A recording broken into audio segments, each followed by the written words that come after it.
Hosted by u/throw_ra_Mishirasi. Rosie and I grew up together since kindergarten in a conservative area, and she has pretty conservative parents. Rosie was very introverted when I met her. It took weeks for her to talk to me at a normal volume. In contrast, I was a very loud and outspoken child, and over the years, it rubbed off on her. Her parents are very nice people and have never said it to my face, but I know they thought, and probably still think, that I'm a bad influence on her. We were in the same school until we were around 14, when she moved away and we lost contact for a while. Neither of us had smartphones back then. We would email every month or so, but she had very limited computer time as well. When we were 18, we got into the same college and reconnected, although we didn't see each other often because her studies were very demanding. We weren't as close as before, but we still talked a couple of times a month. I still considered her an important friend. 2 years ago, she got her first boyfriend, Darius, and it was obvious she had never been happier. I had never met him in person but had only heard good things from her. Her family knew about him and approved of their relationship. But around 2 months ago, she found out that he had been secretly filming their intimate activities and posting them on several adult websites.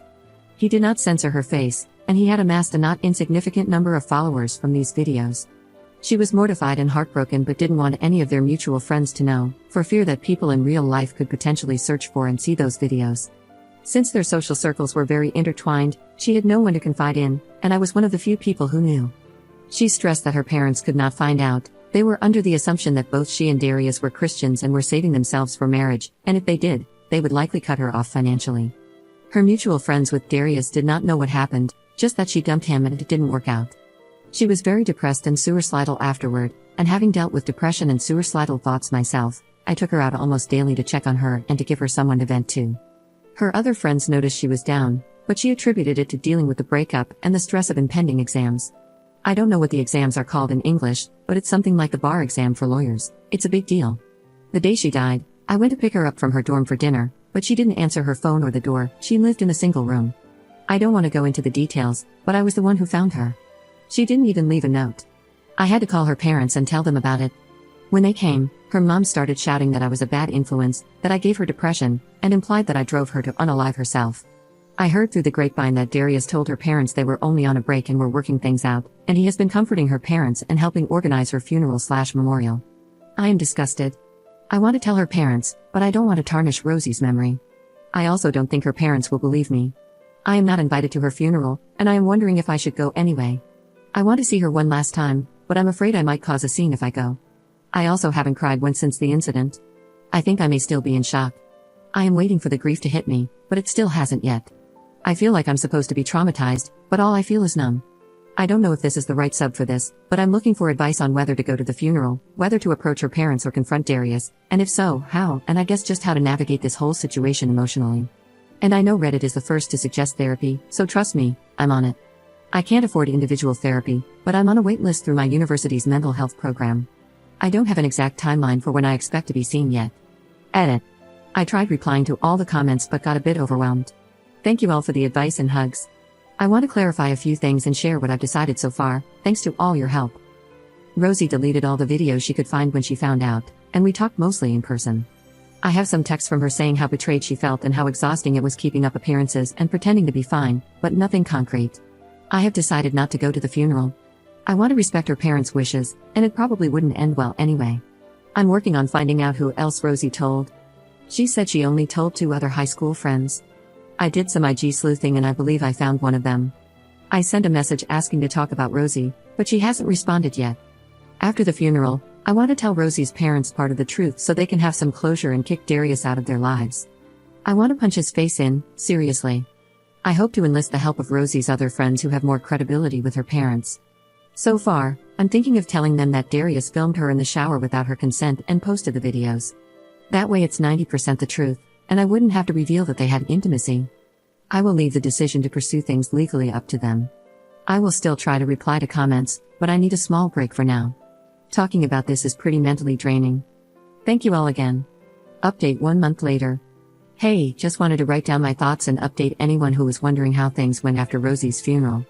Some info that is relevant to this update. Rosie and I grew up in religious families but both deconverted around high school.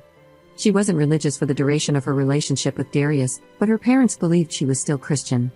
I know firsthand how damaging purity culture can be, and that was why Rosie did not want people, her parents in particular, finding out about her having had intimacy, even if it seems normal for most college students. Also, I said in my last post that I was very loud as a child. That was true, I was feisty and kind of obnoxious. But my personality did a 180 in high school when I was diagnosed with depression and anxiety. Now I am introverted and do not have many close friends. Now for the update. I reached out to Rosie's high school friend Maggie, who I believe she also confided in about the Darius incident.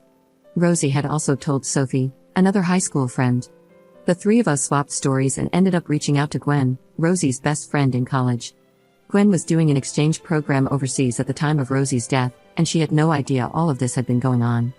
Rosie had been telling her everything was fine, that she broke up with Darius, but didn't want to talk about it, and that it was mutual. We decided to tell Rosie's parents an abridged version of the truth. We told them she was filmed in the shower instead of during intimacy, because we felt that where we go from here is ultimately their decision, and we shouldn't make it for them.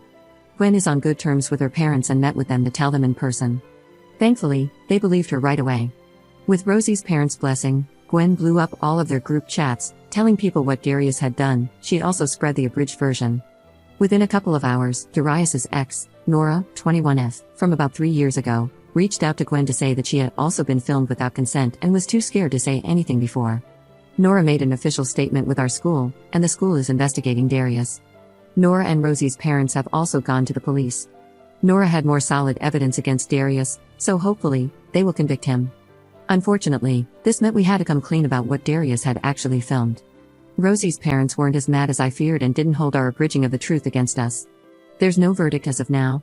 The legal system works surprisingly slowly, and personally, I suspect Darius will get at most a slap on the wrist because his parents are well off and well connected. On the bright side, his social reputation is completely ruined. Most people trusted Gwen and Nora's statements and gave Darius hell. He took a leave of absence from the school, and he will likely have to go to college overseas if he ever wants to graduate, because everyone in their major knows about it now. Some alumni from their field even caught wind and got involved. It's really very chaotic. I've asked Gwen not to involve me in any of this, besides giving the police any evidence I have and maybe being called a witness, of course, because my mental health has taken a huge hit from all of this, and I don't have the energy to keep up with all the details. I have asked her to give me any significant updates, though. Personally, I'm doing as well as one can after all this. Which is to say I'm struggling but hanging in there, and depressed but not suicidal. Thank you for all your condolences in the last post. A few short personal updates for me. Rosie's parents, after Gwen told them, they reached out to me and asked to apologize in person. I didn't want to see them, so we agreed to a phone call instead. They apologized profusely for lashing out at me. I forgave them.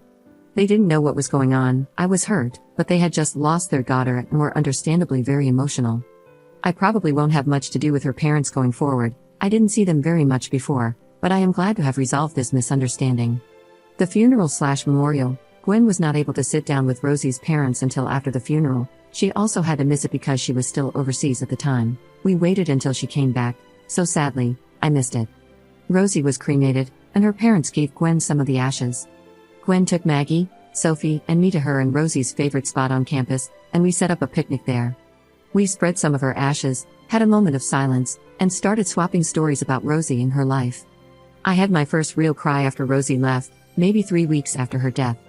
It was very cathartic and hopefully the first step to healing.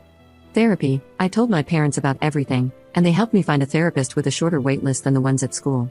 I did an intake session, and I can expect to be seen in as little as 2 weeks with a therapist who specializes in grief counseling. In the meantime, I went to some support groups with Maggie, Sophie, and Gwen. I personally don't think it worked for me because every time I talk about it, it's like reliving the whole experience for me, so I will stick to therapy. Sophie and Maggie are still going to sessions.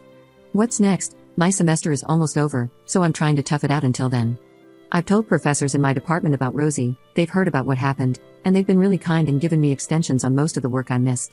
I'm not sure if I will be going back to school next semester or if I'll take a break to recover mentally from all this. Maggie, Sophie, Gwen, and I have bonded over the shared trauma. Rosie had a pretty consistent taste in friends, lol.